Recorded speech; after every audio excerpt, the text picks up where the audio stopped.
Wow! Hello! Good morning! This is Maning of Munting Tahanan. Maayong buntag. Well. Mapipagmata sa inyuhang mamaning.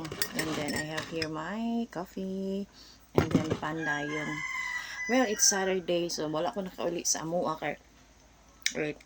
Wala ko nakauli sa amua kay kanila ganyan like scarcity of funds. No? So, instead nga ako pang igasolina ako na lang gisend sa ilaha para at least no magamit na nila. Anyways, dili ta magpabiling nga kanang mag-focus sa mga negativities dito to sa mga positive sides atong inadlaw-adlaw nga pagkinabuhi just like today. Okay, positive one is mata ko legre akong kinabuhi, nindot akong paminaw sa akong lawas, akong gibati, salamat sa Ginoo ni anang tanan. And na ako sa inyo nakistorya karon, and thanks God for that.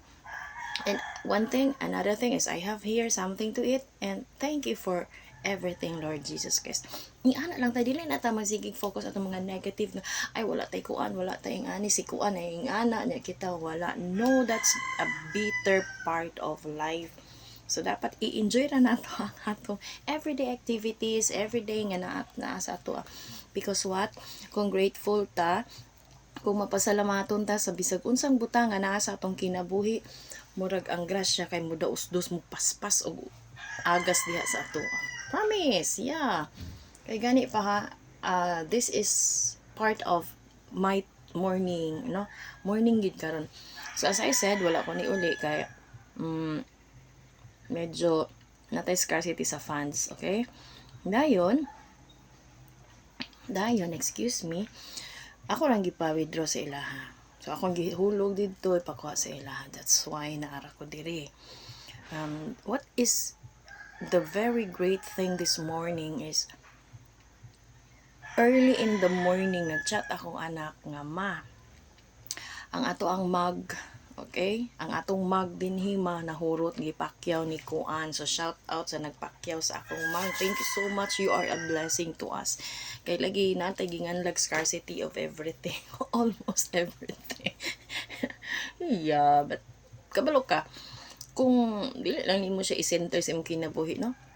Naagyud mo abot Ginoo na bahala, dili kita misigig sapot-sapot ug wa tay mga gitang gingan lag mga ayuda sa pagkakaron kay ang Ginoo na bahala sa tuwa. Kay anyway ato naman gibuhat ang tanan, ato nang gitry atong best, pero feeling nato our best is not enough. Pero pag ang Ginoo ang mulihok jay ti ka kaingon jay, imagine nimo ha na isayo ni adto gipakyaw among mag nga gionhan nako nga mag, okay? And that is enough for their allowances next week. And then another thing nanapoy nag-PM nga mag-order siya charger. Shout out sa nag-order og charger. Makasud-an na sad sila. So aside from my money nga akong gipadala sa ilaha, plus ang halin sa mug, plus ang halin sa charger, wow, makasumpay na to siya. Yes, makasumpay na. And I am so very grateful, no? And then, amazing jud kayo ang Ginoo pag mulihok sila sa atong kinabuhi. Amazing kayo ang Ginoo kung mao na gyud mo touch mo na gyud ang muhatag sa ato o pamaagi. Do wala na tay gibuhat kay lagi moingon na kag, oh my God, ana unsaon na ni, di ba?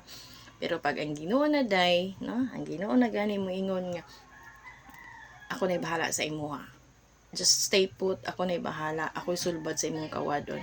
There comes the solution. Nga wala nimo gidahom, never nimo ga-expect, kay wala na nimo ga-expect mo abot na sa imong anang adlaw. So stay blessed, padayon ta sa pagtuo sa atong Ginoo, padayon ta sa kanunay sa pagpuyo sa iyahang mga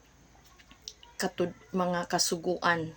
Okay, padayon lang gid ta, bahala lang gid na din and everything will follow. Okay, trust in Him.